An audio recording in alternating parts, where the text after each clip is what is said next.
Nesse momento de protestos pelo mundo, as informações que infelizmente chegam a nós acabam sendo: protestos incendeiam delegacia. Vandalismo de Minneapolis se espalham pelos Estados Unidos. Militantes em Minneapolis incendeiam delegacia nos Estados Unidos durante protestos. Manifestantes contra o racismo entram em confronto em Paris. Isso não é diferente do Brasil. Protestos contra Bolsonaro terminam em briga.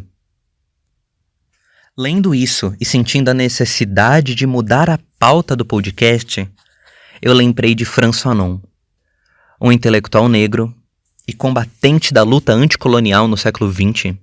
E hoje, nesse podcast, é sobre ele que nós vamos falar. Um intelectual que nos ajuda muito a entender o papel e o lugar da violência nos protestos e na luta por reconhecimento e emancipação. Que numa das afirmações que ecoavam na minha mente enquanto eu lia as manchetes era: o processo de descolonização é necessariamente um processo violento, que nos ajuda a entender que essa luta tem que ser maior do que o ato do dia, que essa luta tem que ser maior porque ela tem que mudar a normalidade, o cotidiano, o sistema. Porque se o racismo é estrutural, o nosso alvo é a estrutura. E a estrutura só se desmonta por uma violência ainda maior que ela mesma.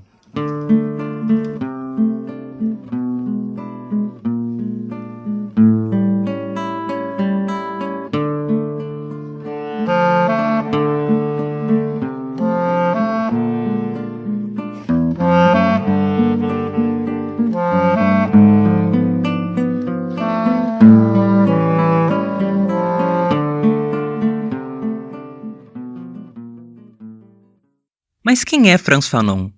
Frantz Fanon nasceu em 1925 na Martinica, uma colônia francesa nas Antilhas.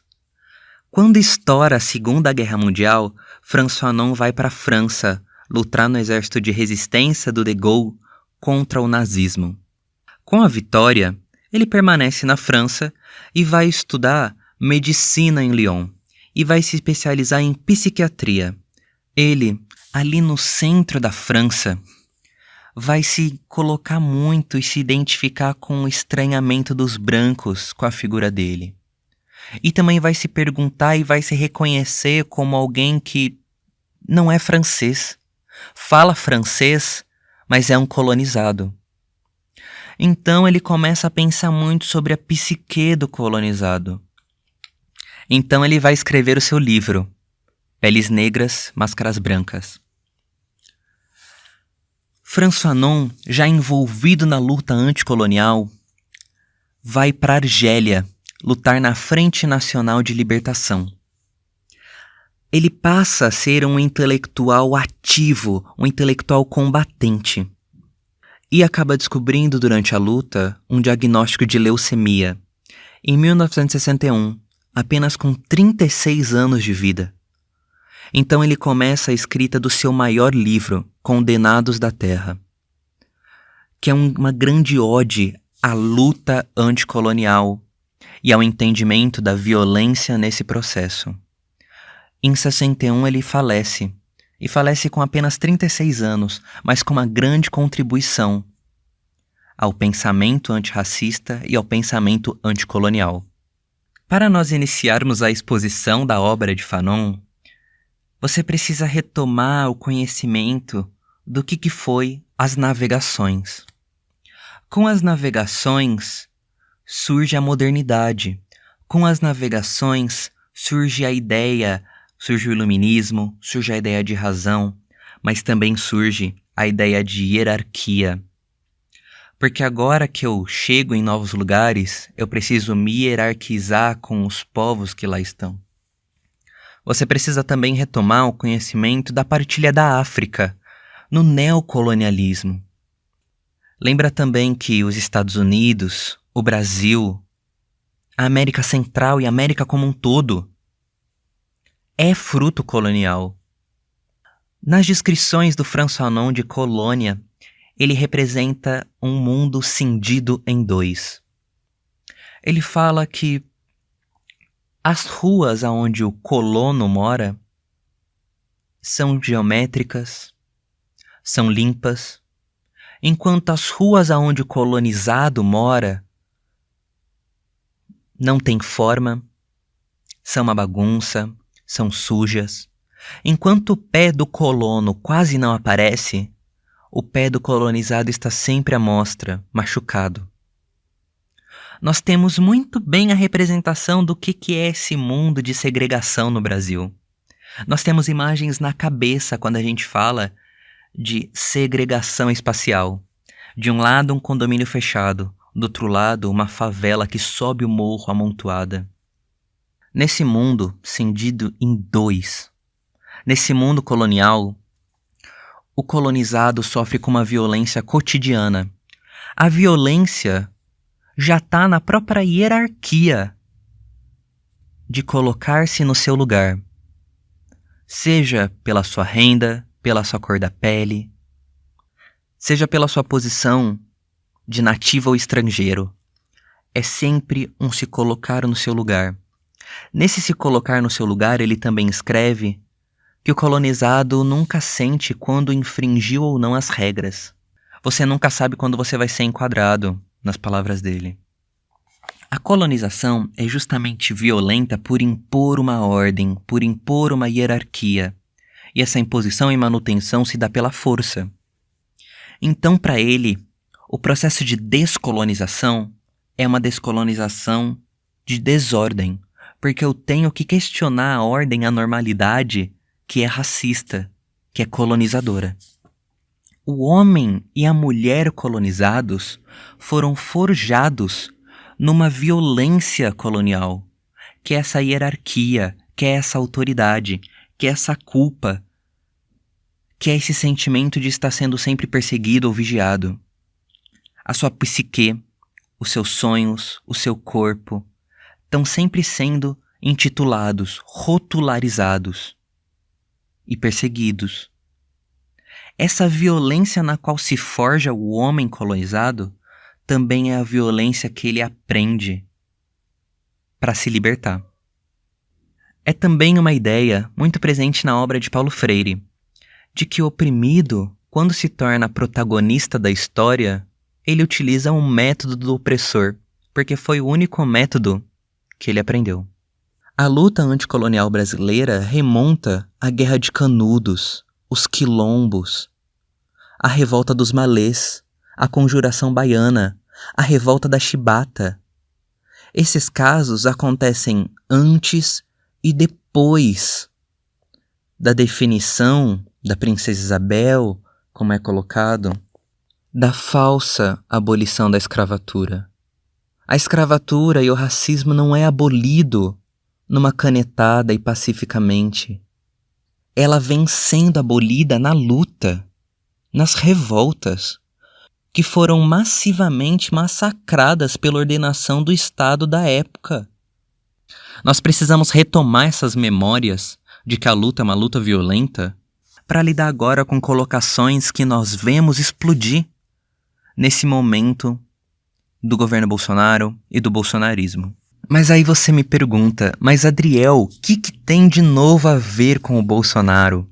Bom, relacionado ao seu governo, semana passada nós tivemos inúmeras aparições e menções do neonazismo nas notícias. Primeiro a gente teve aquela brincadeira do Bolsonaro na live, brincadeira, né? De tomar o leite, que a Damares também fez, e que estava associado ao Ministério da Agricultura, segundo eles, uma campanha de incentivo à produção de laticínios nacional. Mas que também é reconhecida como uma manifestação neonazi, de identificação de pureza de raça. Nas suas manifestações também apareceu uma bandeira de um grupo neonazista ucraniano, no qual um dos manifestantes pró-Bolsonaro utilizava, e nós temos várias menções e sinais desse grupo ucraniano dentro da militância bolsonarista.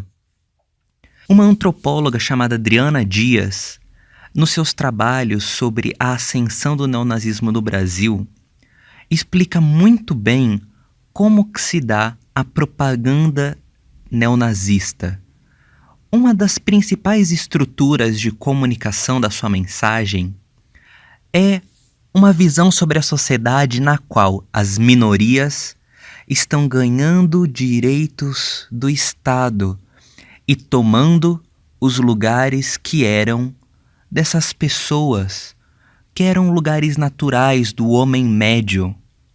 Bom, nós vemos aí uma estrutura que é a das minorias sendo pacificamente ou passivamente objeto de direitos e reconhecimentos que o sistema dá. Nós temos essa imagem pacífica de concessão de direitos, isso que é muito importante.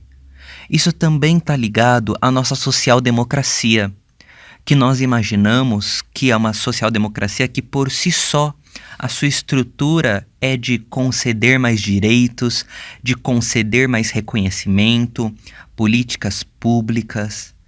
E aí nós esquecemos que a nossa sociedade ainda é colonial, que a nossa sociedade ainda é forjada pela violência.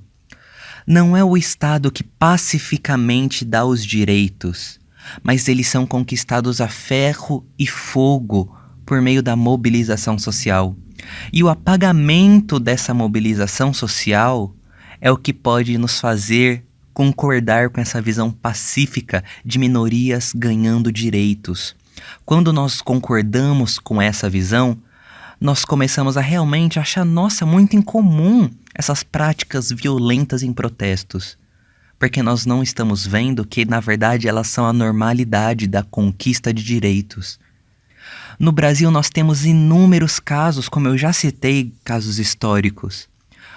E eu gosto de citar, por exemplo, casos pequenos que mostram pra gente essa luta. Na Unicamp, que é onde eu vivo a minha vida acadêmica, o bandejão ia de R$2 para R$4. E o movimento estudantil ficou sabendo na madrugada, porque de manhã estaria acontecendo o conselho universitário. Rapidamente foi mobilizado um grande ato na frente do prédio onde ocorria o conselho universitário. E a partir de pessoas que lá votavam e da transmissão online, nós ficamos sabendo que ia passar a proposta de R$4, um aumento de 100% no valor. O movimento estudantil então decidiu entrar no prédio e a reunião acabou sendo adiada. No outro dia, a partir das mobilizações e de um ato muito maior, o que foi aprovado foi um aumento, mas um aumento para R$3. Então, cada estudante, quando entra no bandejão e paga R$3, ele acaba esquecendo que, na verdade, o bandejão era R$2, que poderia ser 4. E só a partir da luta foi R$3. É um caso micro dentro do nosso mundo inteiro. Mas acaba nos acordando para saber que a mobilização, ela é sim violenta. A mobilização é uma ação. Então, quando nós vemos a aparição de grupos bélicos, como o neonazismo dentro do bolsonarismo, ou o próprio neonazismo em outros países, nós entendemos que realmente o processo é violento. Se não teria necessidade de grupos virem com essa imagem de armas, imagem bélica, pedindo que se interrompa, na ideologia deles, a concessão de direitos, a luta por reconhecimento de minorias. O homem e a mulher brasileiros também são forjados pela violência. São forjados por uma violência dos 80 tiros por enganos. No músico, pai de família, lembra? São forjados pela violência que matou Ágata, que matou João Pedro, que matou Marcos Vinícius, crianças. São forjados pela violência do país que mais mata defensores dos direitos humanos. Violência essa que está cristalizada no caso de Marielle Franco, que continua sem respostas de quem foi o seu mandatário, com acusações que levam e fazem-nos chegar à figura do presidente da República e de sua família. Se de um lado nós temos essa violência, do outro nós temos fachadas, prédios queimados, lixeiras na rua. Que falsa simetria, não?